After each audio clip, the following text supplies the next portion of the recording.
मनोहरानी मम परमरता। এটা কিছু অপূর্ব নয়, ঘটনা সামান্য খুবই। শঙ্কা যেথায় করে না কেউ, সেইখানে হয় জাহাজ ডুবি। নমস্কার দর্শক বন্ধুরা, আশা করি সকলেই ভালো আছেন, সুস্থ আছেন। তো চলুন শুরু করা যাক আজকের ব্লগটা। এখন আমি বসে আছি পানাগড় স্টেশনে। এখান থেকে আজকে কোথায় যাচ্ছি, কেন যাচ্ছি, সেই ঘটনাই আপনাদের সাথে শেয়ার করব।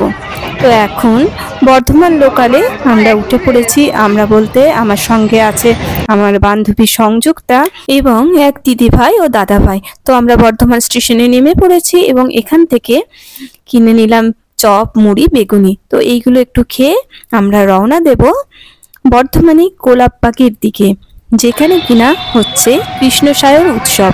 তো আমরা টোটোই চেপে এবারে চলেছি কৃষ্ণসায়রের দিকে। এই দেখুন, যে দিদি ভাইয়ের কথা বললাম সোমাদি আমার সঙ্গে আছে, আর আমার পাশে বসে আছে বিবেক দাদা ভাই এবং আমার সামনের বান্ধবী সংযুক্তা, যাকে আপনারা আমার আগের ব্লগেও দেখেছেন। তো কৃষ্ণসায়র উৎসবে আমরা যে কৃষ্ণসায়র উৎসবটা দেখতে বা মেলা দেখতে যাচ্ছি তা না, ওখানে হচ্ছে ফুল মেলা। কয়েকদিন যাবত এই উৎসবটা চলতে থাকে। তো ফুল মেলায় আপনারাও চাইলে ঘুরে আসতে পারেন, খুব ভালো লাগবে। আর আমরা পৌঁছে গেছি কৃষ্ণসায়র পার্কের একদম সামনে। তো এখানে দিনের বেলার থেকে সন্ধ্যাবেলায় আরও বেশি ভালো লাগছে, ভীষণ লাইটিং থাকে ওইখানে, চারিদিকটা অপূর্ব সুন্দর লাগে। আর সবচেয়ে ভালো লাগছে অনেক দিন পর আবার ইউনিভার্সিটি এরিয়াতে আমার যে যাওয়া সেটা হলো। অনেক দিন এই এরিয়াতে আসা হয়নি, আমার বর্ধমানে এসেছি কিন্তু এদিকটাতে আসা হয়নি। তো আমরা সবাই মিলে একটু সেলফি তুলে নিলাম। স্মৃতির পাতায় বন্দি হলো আর একটা সুন্দর মুহূর্ত। তো আমরা এগিয়ে চলেছি পার্কের ভিতর দিয়ে। আর আপনাদেরকে যেটা বলা হয়নি যে এখানে আমরা কেন এসেছি, এখানে অনেকগুলো অনুষ্ঠান হয়েছে বা হচ্ছে, আগামী দিনেও হবে সাংস্কৃতিক অনুষ্ঠান। কৃষ্ণসায়র উৎসব 2025-এ আমরা এসেছি বিচারকের ভূমিকা পালন করতে, নৃত্যের বিচারক এবং আবৃত্তির বিচারক। এখানে কিছু প্রতিযোগিতামূলক অনুষ্ঠান করা হচ্ছে, তার মধ্যে গান, অঙ্কন, আবৃত্তি এবং নৃত্য আছে। তো আমি ও আমার সঙ্গে যে বান্ধবী আছে সংযুক্তা এবং আরেক যে দিদিভাই আছে সোমা দিদিভাই, আমরা তিনজনে নৃত্য প্রতিযোগিতার বিচারক হিসেবে ছিলাম এবং বিবেক দাদা ভাই ছিলেন আবৃত্তির বিচারক। তো চলুন যাওয়া যাক মঞ্চের দিকে। মঞ্চের দিকে যাওয়ার আগে এই পার্কের চারপাশটা আপনাদেরকে দেখাবো বলে একটু ভিডিও করে নিয়েছি। ভীষণ সুন্দর সাজানো গোছানো এই পার্কটি। আপনারা যারা এসেছেন তারা অবশ্যই কমেন্ট করে জানাবেন, আর যারা এখনো আসেননি অথচ বর্ধমানের কাছাকাছি থাকেন বা বর্ধমানে থাকেন তারাও কমেন্ট করবেন এবং পারলে এখানে একবার এসে ঘুরে যাবেন। আর আমার বাদিকে দেখতে পাচ্ছেন বর্ধমানের বিখ্যাত কৃষ্ণসায়র রাধাসায়র দুটি জায়গায় বর্ধমানের ভীষণ পরিচিত। আর দেখুন আমরা চলে এসেছি মঞ্চের কাছে একদম। যেহেতু আবৃত্তি প্রতিযোগিতা শুরু হয়ে যাবে ওই জন্য বিবেকদা চলে গেছেন এবং ওখানে প্রতিযোগিতা শুরুও হয়ে গেছে। আর আমাদেরটা এখনো পর্যন্ত একটু দেরি আছে, তাই ভাবলাম যে যেখানে ফুল মেলা হচ্ছে বা ফুল গাছগুলো আছে সেখানটা একটু ঘুরে আসি, একটু ছবি তুলে নিয়ে আসি। তো অনেক ধরনের এখানে গাছ আছে, বাড়ি সাজানোর জন্য, বাগান সাজানোর জন্য খুবই সুন্দর। প্রথমেই আছে ক্যাকটাস, সাকুলেন্ট জাতীয় গাছগুলো। তো এই দেখুন অনেক ধরনের সাকুলেন্ট আছে এখানে। আমরা জানি সাকুলেন্ট সাধারণত পাহাড়ি এলাকায় হয়, তবে এখন আমাদের এই ধরনের বা এইসব জায়গাতেও এখন সাকুলেন্ট বাড়িতে রাখা হচ্ছে বা বাড়ি সাজানোর জন্য ব্যবহার করা হয়। আর এইদিকে দেখুন বোগেনভিলিয়া অনেক ধরনের, এই যে অ্যাডেনিয়াম গাছ, অ্যাডেনিয়ামও সুন্দর সুন্দর, অ্যাডেনিয়াম সুন্দর একটা বনসাই জাতীয় গাছ, তবে খুব অল্প দিনে অ্যাডেনিয়াম বনসাইয়ের আকার নেয়। আর অ্যাডেনিয়াম ফুলগুলো খুব সুন্দর দেখতেও হয়, এই জন্য বোধহয় অ্যাডেনিয়ামকে মরু গোলাপ বলা হয়। অ্যাডেনিয়ামের জন্য খুব বেশি পরিচর্যারও দরকার হয় না, অনেক দিন পর পর সামান্য একটু জল দিলেই জাস্ট হয়ে যায়। আর এখানে দেখুন অনেক ধরনের বনসাই রাখা আছে, কিছু কিছু বনসাই ছোট এবং কিছু কিছু বেশ বড়। তো বনসাইগুলোও ভীষণ ভালো লাগছে, বনসাইও আমার ভীষণ প্রিয়। এখানটা একটু ঘুরিয়ে নিয়ে আমাকে ডাকা হয় নৃত্য প্রতিযোগিতা শুরু করার জন্য।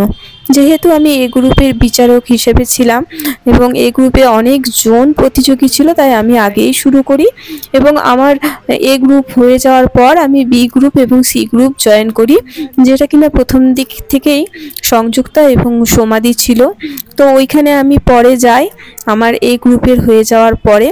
এই গ্রুপে যেহেতু অনেক প্রতিযোগী এবং সময়টা খুব কম ছিল, মোটামুটি 2 মিনিট 3 মিনিট করে ছিল, তাই তাড়াতাড়ি হয়ে যায় এবং বি গ্রুপ ও সি গ্রুপ দেরি করে শুরু হয়েছে।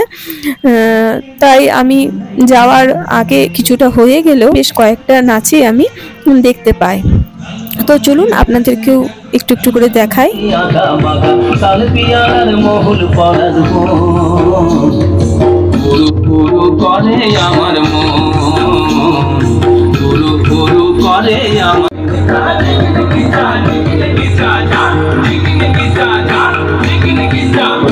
আকাশে ভেসে যায় কাশফুলেরা ঢেউ তোলে মাঠের পর মাঠ জুড়ে, বছর বছর ঢাকিরা ঢাক বাজায়, ওঠে দেশ মা আসেন।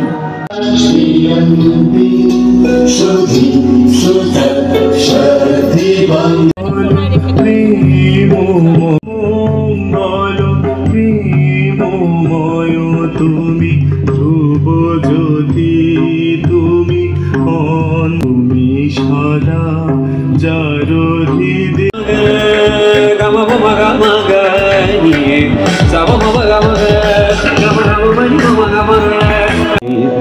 হাহাকার শুনেও নিঃশব্দে নীরবে ও গঙ্গা তুমি গঙ্গা বইছো কেন?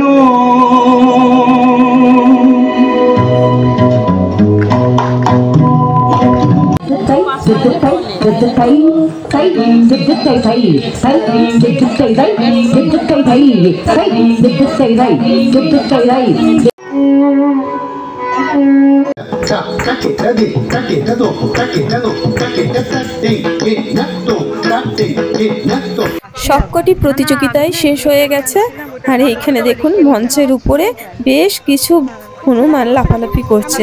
তো সেই ভিডিওটা একটু করে নিয়ে আমরা অপেক্ষা করছি সবাই একসাথে খেতে যাব তার জন্য। আর এখানে বিবেকদাও চলে এসেছে আবৃত্তি প্রতিযোগিতা শেষ করে। তো আমরা সবাই মিলে চলে গেলাম ইউনিভার্সিটির যে গেস্ট হাউস আছে সেখানে, কারণ এখানেই আমাদের খাওয়ার ব্যবস্থা করা হয়েছিল। খুব সুন্দর খাওয়া দাওয়ার আয়োজন করা হয়েছিল এবং জায়গাটাও ভীষণ সুন্দর। সবচেয়ে ভালো লাগছে অনেক দিন পর ইউনিভার্সিটি ক্যাম্পাসে আসতে পেরে। তো এখানে এনারা অনেক গাছও লাগিয়েছেন, বেশ সুন্দর সুন্দর একবারে অর্গানিক শাক সবজি এবং ফুল গাছও আছে। এখন প্রায় 3:30 মতো বাজে। তো সবাই মিলে খাওয়া দাওয়া করে এবারে বাড়ির পথে ফিরতে হবে, কারণ আমাদের 4:15 4:20 লোকাল ছিল, তো ওটা ধরবো। তো সবাই এখানে খাওয়া দাওয়া করে নিলাম। আর খাবারে দেওয়া হয়েছিল ভাত, বেশ গরম ছিল, এত বেলা করে খাচ্ছি তাও গরম গরমই ছিল সবকিছু। গরম গরম ভাত, বেগুন ভাজা, ডাল, বাঁধাকপির তরকারি, চাটনি এবং মাছ। এখানে খাওয়া দাওয়া সেরে আমরা বেরিয়ে পড়লাম বাড়ির পথে। তো যারা অনুষ্ঠান আয়োজন করেছিলেন তারাই আমাদের টোটো স্ট্যান্ড পর্যন্ত ছেড়ে দিয়ে এসেছিলেন, কারণ এই গেস্ট হাউস থেকে টোটো অনেকখানি, আমাদেরকে হেঁটে গেলে আমরা হয়তো সময় মতো ট্রেন পেতাম না, বা ওনারা হেঁটে যেতেও দিতেন না, কিছু একটা ব্যবস্থা করতেন। তো সবাই মিলে এখানে একটু সেলফি টেলফি তুলে নিলাম, তুলে নিয়ে ওনাদের বাইকে চেপে আমরা টোটো স্ট্যান্ড পর্যন্ত গেলাম। তো এই যে বাইকে করে এই দাদা ভাইরা আমাদের সবাইকেই পৌঁছে দিলেন টোটো স্ট্যান্ড পর্যন্ত। তারপরে আমরা টোটোয় উঠে চলে গেছি বর্ধমান স্টেশনে। আমি আরো আমার কলকাতায় ছিল ওই যে তোমার অবনীন্দ্র ওখানে বেরিয়েছি ঠিক আছে। চলে এসেছি বর্ধমান স্টেশনে। এবারে এখান থেকে চলে যাব এই সেই বর্ধমান স্টেশন যেখানে অনেক বছর আগে প্রায় রেগুলারই আমাদের আসতে হতো ইউনিভার্সিটিতে পড়ার সময়। তখন ছিল নিত্যদিনের জার্নি, আর এখন অনেক দিন পর অনেক বছর পরে এলাম। তো তবে হ্যাঁ, পড়াশোনা শেষ করার পরে কিছু কম্পিটিটিভ এক্সাম দেওয়ার জন্য বর্ধমান স্টেশনে আসতে হয়েছে দু একবার, কিন্তু এমনি যে ঘুরতে আসা বা অন্য কোনো কারণে আসা সেটা হয়ে ওঠেনি। তো এবারে আমরা লোকালে উঠে পড়েছি আর ব্লগটাও এখানেই শেষ করব। তো বন্ধুদের কেমন লাগলো ভিডিওটা অবশ্যই কমেন্ট করে জানাবেন। অবশ্যই ভিডিওতে একটা লাইক করবেন আর চ্যানেলটি সাবস্ক্রাইব করা না থাকলে সাবস্ক্রাইব করে পাশে থাকবেন। সবাই ভালো থাকবেন, দেখা হচ্ছে পরবর্তী ব্লগে।